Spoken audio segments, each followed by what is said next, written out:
আসসালামু আলাইকুম রহমতুল্লাহ। সকলে কেমন আছেন? আশা করি সবাই অনেক ভালো আছেন। আমি আল্লাহর রহমতে ভালো আছি। তবে মন মানসিকতার দিক থেকে চিন্তা করলে তেমন একটা ভালো নেই। কারণ দেশের যে পরিস্থিতি, মানুষ কীভাবে দিনের উপরে মেরে ফেলা হচ্ছে শুধুমাত্র চাঁদার জন্য, তা আসলে অনেক ভয়ঙ্কর একটা কথা। মাত্র 1 বছর আগেই আমরা জুলাই মাসটাকে যেভাবে অন্যায়ের বিরুদ্ধে লড়েছিলাম, তার ঠিক বিপরীতটাই এই জুলাই মাসে আবার হয়ে গেল। আসলে এটা অনেক মন মানসিক একটা ঘটনা। যাই হোক, আজকে আমি রান্না করতেছি মুরগির মাংস। তো এটার জন্য প্রথমে পাতিলে সরিষার তেল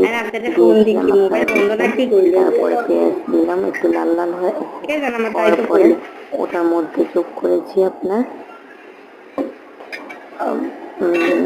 গরম মশলা, তারপর মুরগির সাথে একটু লেবু এবং ফার্মের মুরগি, তো তার জন্য একটু লেবুর রস দেন, আলু গোলমরিচের করে যোগ করেছিলাম। তারপর একটু মুরগি অ্যান্ড আলু একসাথে দিয়েছি, কারণ এখনকার আলুগুলো সিদ্ধ হতে অনেক সময় নেয়। তো আলু আর মুরগি দেওয়ার পরে ওটাকে একটু ভালোভাবে লাল লাল করে ভেজে নিলাম। তারপর মশলা, আদা রসুন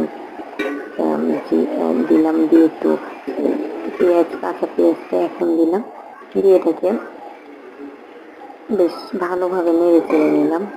তারপর মশলার মধ্যে দিলাম হলুদ, তো আগেই দিলাম। এরপরে শুকনো মরিচ দিলাম, ধনিয়ার গুঁড়া দিলাম। এটা দিয়ে ভালোভাবে নেড়ে দিলাম। কষে